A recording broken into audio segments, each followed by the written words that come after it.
Okay, so when we have our answers to these problems, the answer to an addition problem, does anybody know what it's called? Plus? An attraction? Not attraction. Sum. It's called a sum. Good job. The answer to an addition problem is called a sum. What is the answer to a subtraction problem? Difference. Good.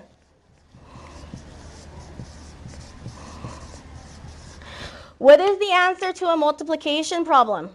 Pronoun. Close. Pronoun? Product. What is the answer to a division problem?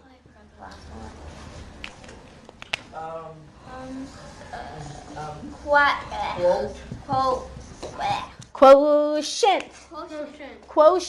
Okay? Quotient. The answer to an addition problem is the sum. The answer to a subtraction problem is the difference. The answer to a multiplication problem is the product. And the answer to a division problem is the quotient. Okay? Why? I don't know. This is just the vocabulary that's used in math. I didn't make it up. Okay? So if I say, tell me the sum of 4 and 1, what am I asking you to do with 4 and 1? Tell us the sum. I'm saying, tell me the sum. So what am I asking you to do? Tell me the... Sum. Yeah, but what should my problem be? What sign? I'm asking you to add. Good job. If I say, tell me the difference of 4 and 1, what am I asking you to do? Subtraction. Number 5, join the class. If I'm asking you what is the quotient of 4 and 1, what am I asking you to do? Division. And if I'm asking you what is the product of 2 and 3, I'm asking you to multiply, right? Okay. These are important because when you get word problems, you will be seeing these words. You need to know what sum, difference, product, and quotient mean because I could give you something that says, what is the quotient of 2 and 1? You're going to need to know what that means. Well, what's a quotient? Well, quotient is the answer to a division problem, so I must have to divide 2 and 1, right? Any questions so far? No, right? Okay. Now, when we have a problem, for example, 2 and 1, what's my sum to this? What's my sum? The 2. What's my sum? What's my sum? The 1. The plus? 3. It's 3. My sum is 3. Sum is the answer to an addition problem.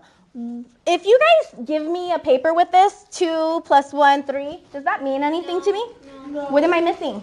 The equal sign. The equal sign. Good job. We are missing an equal sign.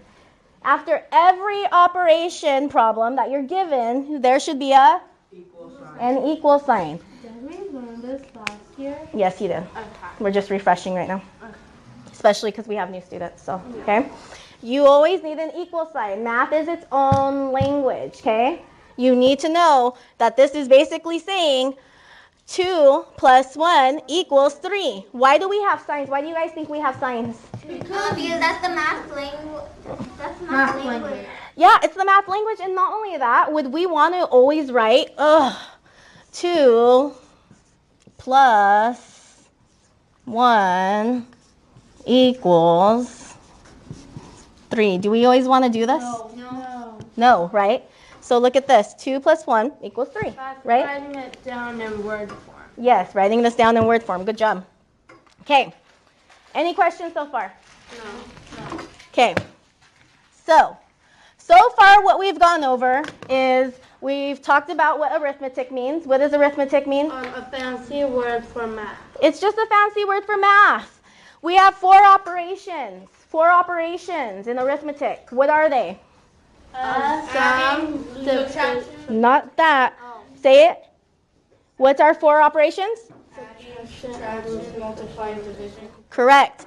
Our 4 operations: addition, subtraction, multiplication, division. Addition and subtraction only have how many signs? Or symbols? 1. The plus and the minus. Multiplication and division have how many? 4. Yeah. So if I see it like this, does this still mean multiply? Yep. What about this? Yep. Is this a decimal? No. No. Why? Where would the decimal be if it was a decimal? On the bottom. On the bottom, right? If it has an X, is that multiplication? Yes. And this? Yes. Good. And these are all the signs for division.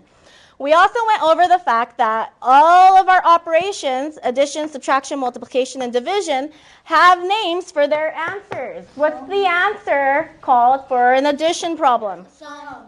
A sum. What's the answer called for a multiplication problem? Different. Wait, no, multiplication? Multiplication. Multiplication. Product. Product. The answer to a multiplication problem is called a product. What's the answer called to a subtraction problem? Different. Difference. And what's the answer called to a division problem? Quotient. Quotient. Quotient. Good. Quotient. Let's all say it. Quotient. Quotient. It's a weird name, huh? Quotient. Quotient. Quo. Shint. Shit. Quo. Quo. Shint. Shit. Yes. Quotient. Good. Yes. Hey, calm down. Okay. Any questions so far? No? Okay. I'm sorry if I I said got yes one word. question. It's okay. Yes. What is quotient? Sounds like shit at the end. I don't know. I didn't make up the word. I'm sorry. Who made this word? I have no clue. I can look it up though later, okay? We gotta, come on, we gotta move on. Okay, so I'm going to give you an example of something, okay? Here's my house. Here's the school. We'll put a little flag, okay? And put school. Now, you all know I live where? Hayward. I live in Hayward, right? Where is school at? San Jose. So every morning, I drive from Hayward to San Jose, and when I go home, I drive from San Jose to Hayward. Does anybody know what that's called when you go back and forth? Traveling. Traveling, but it's also called No.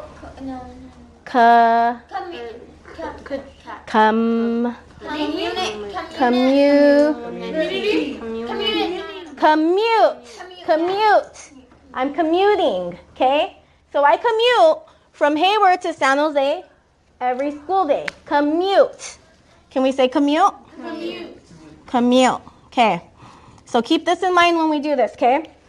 Commute means to go this way and go back. Forward and back, right? Back and forth. Back and forth. But it's the same place, right? My commute is always from home to school. School to home. So look at this. I go from home to school. Okay. And then I go to school To home. to home. I was almost about to What do you notice about this? They're the same places, just Switch. switched. Yeah, they're switched around.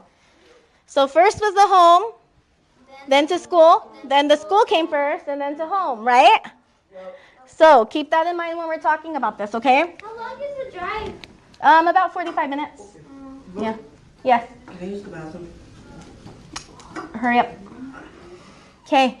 So keep that in mind. So we're going to talk about what's called a commutative. It's a hard word to say. Let's say commutative. Commutative. Commutative property. What does commutative sound like? What word did we just talk about? Commute. It sounds like commute. So the commutative property sounds like commute. Keep that in mind, okay? So I have 2 plus 1. What is my sum? 3. Good. My answer, aka my sum, is 3. If I was going to do the commutative property, what do you guys think it might be? 1 plus. Good job. All number 1 did is switch the numbers. First it was the 2, then the 1. On the commutative property, it's the 1 and then the 2. Do we understand this? Yeah, so it just stays Okay. the same as Okay, it's basically the same thing. What is my sum to 1 plus 2? 3. Good. So they have the same answers, the same numbers, right? And the same operation. So this one's going this way, and then it comes back this way. This is called the commutative property. When the numbers are switched, but the same operation and the same answer. Does it make sense why it's called the commutative property? Yeah. So think about my drive from home to work, and then work to home, right? So first it was home, then work, then home. Over here, first it's 2 and 1, then it's 1 and 2. They still have the same answer. So over here, I'm still going to the same places.